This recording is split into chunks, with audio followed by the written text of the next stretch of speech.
Sir இப்போ பெரிய தலைவர்களோ அல்லது ஒரு பெரிய நிறுவனத்தில் வேலை பார்க்கின்றவர்களோ அவர்கள் பேசுகின்ற பொழுது அந்த ஒரு கூட்டத்தை கட்டுப்படுத்துகின்ற விதம் அப்படிங்கிறது பேசுவதை விடவும் அந்த கண்களே வந்து அந்த பவரை வந்து காமிச்சு கொடுக்குது அப்படிங்கிறாங்க.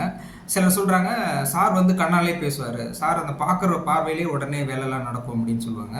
உண்மையில் கண்களுக்கு அப்படி என்று தனி பவர் ஏதாவது இருக்குதா? ஒருவேளை அந்த மாதிரி பவர் இருக்குதுன்னா அதை அந்த பவரை எப்படி வளர்த்துக்கிறது? ஒருவேளை மெடிடேஷன் அப்படின்னா சிலது சொல்கிறாங்க இல்லையா, அந்த மாதிரி மெடிடேஷன் மூலமாகவோ அல்லது யோகா மூலமாகவோ கண்களுக்கான அந்த சக்தியை வளர்த்து கொள்வது எப்படி அப்படிங்கிற அந்த கலையை சொல்லிக் கொடுங்க டாக்டர். கண்களுக்குன்னு ஒரு சக்தி இருக்கு, கண்களுக்குன்னு கண்டிப்பா சக்தி இருக்கு, அதை மாற்றுறது கிடையாது. இந்த கண்கள் வழியா நாம் செலுத்தக்கூடிய சக்தியை வந்து நாம் அதிகப்படுத்திக்கலாம், குறைச்சிக்கவும் செய்யலாம். நமக்கு நேச்சுரலாக எல்லாருக்குமே இருக்கு. இந்த கண்ணுக்குண்டான சக்தி என்றது வந்து நம்ம எந்த அளவுக்கு நம்முடைய பிராணசக்தி, நம்ம வாழ்விக்கிற அந்த ஆக்கப்பூர்வமான பிராணசக்தி எவ்வளோ அதிகமாக உற்பத்தி பண்ணிக்கிறோமோ அது நம் கண் வழியாக வெளியே வரும். அதனால தான் நம்ம தியானங்கள்லாம் பண்ணும்போது நம்ம சக்தி வெளியே போக வேண்டான்னு கண்ணை மூடிக்க சொல்லுவோம். எந்த தியானத்துலையும் கண்ணை மூடிக்க சொல்லுவோம். ஏன் கண்ணை முடிக்கணும்னு தெரியாது. குரு சொல்லுவார் கண்ணை முடிக்கங்க, தியானம் பண்ணுங்க அப்படின்னு சொல்லுவார். ஏன் கண்ணை முடிக்கணும்னு அவரும் சொல்ல மாட்டார், இவருக்கும் தெரியாது. நம்ம மட்டும் தியானம் பண்ணலாம்.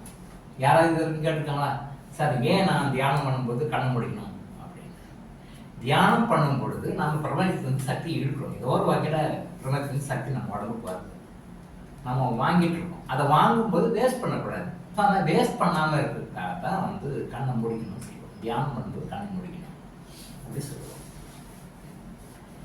கண்கள் வழியா சக்தி வெளிப்படுது. அந்த கண்கள் வழியா பாசிட்டிவா போச்சுன்னா அது பாசிட்டிவா நடக்கும், நெகட்டிவா போச்சுன்னா நெகட்டிவா நடக்கும். இந்த பாசிட்டிவான விஷயங்கள் வந்து கொஞ்சம் ரேர். நீங்க சொன்ன மாதிரி பெரிய மகான்கள், சித்தர்கள், பெரிய ஆன்மீக சக்தி வாய்ந்த தலைவர்கள் அவங்கெல்லாம் பார்த்தாங்க அப்படின்னா அவங்களுடைய எண்ணத்தை அந்த கண் பாறை வழியா கொடுப்பாங்க. கண் பாறை வழியா கொடுக்கும்போது அந்த கண் பாறை படும்பொழுது அந்த பார்வை யார் மேல படுதோ அவங்க அவருடைய எண்ணத்தின்படி நடப்பார்கள். அது இவருடைய எண்ணத்தினுடைய வலிமையை பொறுத்தது. அந்த கண்ணில் பார்க்குறாங்க. கண்ணில் பார்க்கும்போது அந்த கண்கள் வழியாக அந்த எனர்ஜி வந்து ஆப்போசிட்டில் யார் இருக்காங்களோ அவங்களுக்கு போகும். அது ஒருத்தராகவும் இருக்கலாம், 100 பேராக இருக்கலாம், 1000 பேராக இருக்கலாம், 10,000 பேராக இருக்கலாம். அந்த கண் வழி எனர்ஜி போகும். இதை வந்து நிறைய மகான்கள் இதெல்லாம் பண்ணிட்டு இருக்காங்க. இன்றைக்கும் ஆன்மீக சக்தி வாய்ந்த தலைவர்கள் வந்து அந்த மாதிரி பண்ண முடியும். இதுவும் பாசிட்டிவ்.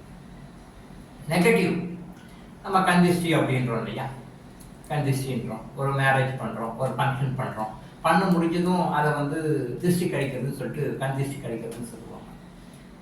ஏன் கந்திஷ்டி கழிக்கிறோம்? நம்ம கண் வழியாக நெகட்டிவ் எனர்ஜி அங்கே போயிடுது. அந்த மணமக்கள் மேலே நெகட்டிவ் எனர்ஜி நிறைய பேர் போயிருக்கும். எல்லாம் சொந்தக்காரன், மாமன், மச்சான், பெரியப்பா, சித்தப்பா, உறவுகள்லாம் இருக்கும், நண்பர்கள்லாம் இருப்பாங்க. ஆனால் அவங்களுக்கும் அறியாமல் அந்த தீய சக்தி அவர்கள் கண் வழியாக அவங்க போயிருக்கும். அந்த கண் பார்வையினுடைய அந்த தாக்கத்தை, நெகட்டிவ் விளைவை வந்து ரீஃப்ளெக்ட் பண்ணணும். அப்படின்னாலதான் நம்ம இந்து கல்ச்சர்ல எந்த ஃபங்க்ஷனாக இருந்தாலும் திருஷ்டி கழிப்பாங்க. இந்தா இப்போ ஒரு திருமணத்துக்கு போயிட்டு அந்த மணமக்களை வீட்டுக்கு அடைச்சாலும் அவங்க திருஷ்டி கழிச்சு அவங்களை வீட்டுக்கு கூப்பிடுவாங்க. ஒரு மங்களகரமான ஒரு வளைகாப்பு நடத்துகிறாங்க. வளைகாப்பு முடிஞ்சதும் அந்த பொண்ணுக்கும் அந்த சம்மந்தப்பட்ட மாப்பிள்ளைக்கும் அந்த திருஷ்டி கழிச்சு பண்ணுவாங்க. இது எதை காட்டுகிறது? கண்ணுக்கு ஒரு பவர் இருக்கு. அந்த கண்ணுலேருந்து எல்லாருக்கும் போகும். அந்த ஃபங்க்ஷனுக்கு எத்தனை பேர் வந்துருக்காங்க அத்தனை பேருடைய கண் பார்வையும் அவங்க மேலே பட்டிருக்கும். அந்த மணமக்கள் மேலேயோ அல்லது வளைகாப்பு பண்ண அந்த மனைவி கணவன் மேலேயோ பட்டிருக்கும். ஒரு குழந்தைக்கு வந்து பர்த்டே கொண்டாடுறாங்க. இந்த குழந்தைக்கு வந்து இந்த சில ஃபங்க்ஷன்ஸ் எல்லாம் பண்ணுவாங்க. அப்போ அந்த குழந்தைக்கு திருஷ்டி சுற்றி போடுவாங்க. ஏன்? அந்த ஃபங்க்ஷனுக்கு எத்தனை பேர் வந்தாங்களோ அத்தனை பேருடைய கண் பார்வையும் அது உள்ளப்பட்டிருக்கும். அந்த கண் பார்வை பாசிட்டிவாக போச்சா நெகட்டிவாக போச்சான்னு யாருக்கும் தெரியாது. பாசிட்டிவாக போச்சு அப்படின்னா பாசிட்டிவ் ரிசல்ட் கிடைக்கும், நெகட்டிவாக போச்சா நெகட்டிவ் ரிசல்ட் கிடைக்கும். அப்போ நெகட்டிவ் ரிசல்ட் அந்த கண் பார்வையினுடைய தீட்சணிக்கு கண் பார்வையினுடைய பவரை வந்து நெக்லெக்ட் பண்ணி அதை அவாய்ட் பண்ணி ப்ரொடெக்ஷன் பண்ணணுக்காக தான் வந்து அந்த திருஷ்டி கழிக்கிற பழக்கம் வந்து. இது எல்லா ஃபங்க்ஷனும் நீங்கள் பார்த்துருப்பீங்க சரியா.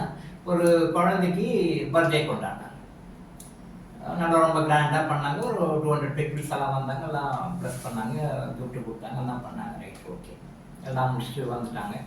இவங்களும் திருச்சி சுற்றி போட்டு வீட்டுக்கு கூட்டு வந்துட்டாங்க. வீட்டுக்கு வந்த பிறகு 3 நாளைக்கு அந்த குழந்தைக்கு காய்ச்சல். பர்த்டே கொண்டாடுறாங்க, அந்த குழந்தைக்கு திருஷ்டியும் சுற்றியும் போடுறாங்க. திருஷ்டி சுற்றி போட்டும் அந்த குழந்தைக்கு 3 நாள் காய்ச்சல். என்ன காரணம்? அந்த குழந்தைக்கு 3 நாள் காய்ச்சல் சார். நான் கேட்டேன், குழந்தைக்கு திருஷ்டி சுற்றி போட்டிங்களா நீங்கள்? நான் திருஷ்டி சுற்றி போட்டேன் சார், ஆனால் அப்போ கூட ஒரு காய்ச்சல் அடி. அப்படின்னா என்ன அர்த்தம்? அந்த குழந்தையின் மேலே அவ்வளோ நெகட்டிவான கண் பார்வை சக்தி போயிருக்குன்னு அர்த்தம். யார் என்னன்றது நம்ம ஆராய்ச்சி பண்ண மாட்டோம், அது வேற சப்ஜெக்ட். அது பட் அந்த குழந்தையின் மேலே மற்றவருடைய பார்வை வந்து பாசிட்டிவான பார்வை, பாசிட்டிவான தாக்கம் அந்த குழந்தைக்கு போயிருந்தால் அந்த குழந்தை 3 நாள் காய்ச்சல படுக்காது. இவங்க சுற்றி போட்டிருக்காங்க, அப்போ அந்த குழந்தையின் மேல விழுந்து அந்த குழந்தையுடைய 6வது மேல விழுந்த நெகட்டிவ் எனர்ஜி கொஞ்சம் போயிருக்கு, ஆனா பத்தலை. அப்ப அதாவது 100% வந்து தீய கண் பார்வை சக்தி குழந்தை மேல வருந்தா இவங்க 10% கரைச்சிருக்காங்க திருஷ்டி சுற்றி போடுவதன் மூலம். அப்போ இன்னும் 90 இருக்கு. அந்த 90% அந்த குழந்தைய 3 நாள் காய்ச்சல் படுத்து வச்சு அப்புறம் அது பிறகு சரி. இதை நீங்க ஒத்துக்கிறீங்களா? இதுதான் உண்மை, இதுதான் உண்மை. அப்போ எந்த அளவுக்கு எதிர்ப்பு சக்தி வருதோ, எந்த அளவுக்கு கண் பார்வை மூலமாக அந்த சக்தி வருதோ, அந்த சக்தி முழுமையாக போக்கக்கூடிய அளவுக்கு அந்த டெக்னிக்ஸ் நிறைய இருக்கு. அது யோகிக் முறையில் இருக்கு. இவங்களுக்கு தெரிஞ்சது சாதாரணமா திருஷ்டி சுற்றி போட்டாங்க. அந்த திருஷ்டி சுற்றி போட 10% போயிருக்கும். அப்போ பேலன்ஸ் 90% இருக்கு. அதாவது கண்ணின் வழியாக அந்த குழந்தைக்கு வந்த பாதிப்பு 100% என்றால் இவங்க அந்த கண் திருஷ்டி கழிப்பதன் மூலமாக 10% ரிமூவ் பண்ணியிருக்காங்க.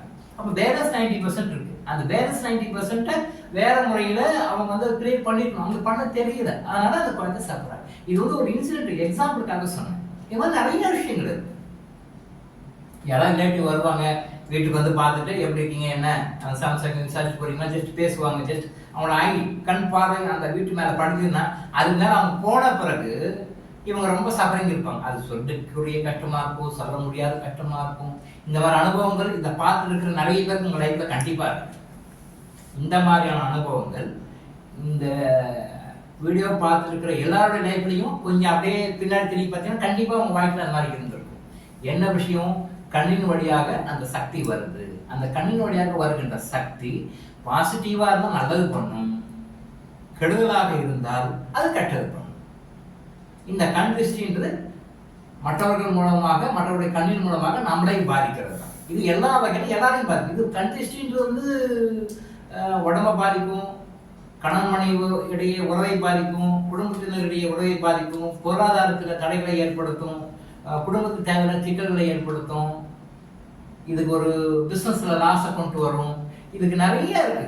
அந்த கண் பார்வை அந்த பார்க்கும் பொழுது அந்த சம்பந்தப்பட்ட நபர் எதை பத்தி நினைச்சு என்ன நினைக்கிறாரோ அது வந்து அப்படியே அஃபெக்ட் ஆயிடும். இதுதான் கண் பார்வையினால நமக்கு ஒரு வித பாதிப்பு. இது பாசிட்டிவா வர்றது வந்து 1%, அது நெகட்டிவ் வர்றது 19% இருக்கு. ஸோ இந்த கண் பார்வை திருஷ்டியிலிருந்து பாதுகாத்து கொள்வதற்கு கிறிஸ்டல் உங்கள்கிட்ட இருந்தால் நல்லா யூஸ்ஃபுல்லாக. நான் ஏன் திரும்ப திரும்ப கிறிஸ்டலை சொல்லுவேன்னா, இந்த கிறிஸ்டலை பயன்படுத்துபவர்களுக்கு, கிறிஸ்டலை முறையாக பயன்படுத்துவர்களுக்கு இந்த கண் பார்வை திருஷ்டினா கட்டாயம். நீங்கள் சாதாரணமாக திருஷ்டி சுற்றி போடுறதுனால வர்ற நெகட்டிவை விட இந்த கண் பார்வை திருஷ்டினா வர டோட்டலாக கட் பண்ணி விட்டுரும். ஸோ நான் ஒரு எக்ஸாம்பிள் சொன்ன பார்த்தீங்கன்னா அது 10% கழிச்சிருக்காங்க, பேலன்ஸ் 90% விட்டாங்க. ஸோ இந்த கிறிஸ்டல்லாம் நீங்கள் யூஸ் பண்ணிட்டு இந்த கிறிஸ்டல் யோகா, கிறிஸ்டல் மெடிடேஷன்லாம் பண்ணீங்கன்னா, உங்கள் கையில் கிறிஸ்டல் இருந்தாங்கன்னா இந்த கண் பார்வை பாதிப்பு உங்களை தாக்கவே தாக்காது, 100% தாக்காது. ரிப்பல் ஆகி வெளில வந்துடும், ரிப்பல் ஆகி வெளில வந்துடும், உங்களை பாதிக்காது. ஸோ அதனால each and everybody should use crystal. நான் திருப்பத்திற்கு சொல்ல காரணமாக இருக்கும். ஸோ கிறிஸ்டலை பயன்படுத்துறது இந்த மாதிரி பாதிப்பு தெரியுமா? டாக்டர் இளங்கோ ஆயுஷ் ஹாஸ்பிட்டல் வழங்கும் விழிப்புணர்வு இது. தொடர்ந்து இது மாதிரி பல அவேர்னஸ் வீடியோக்களை பார்க்க நம்ம சேனலை சப்ஸ்கிரைப் பண்ணிட்டு பெல் பட்டனை ப்ரெஸ் பண்ணுங்க.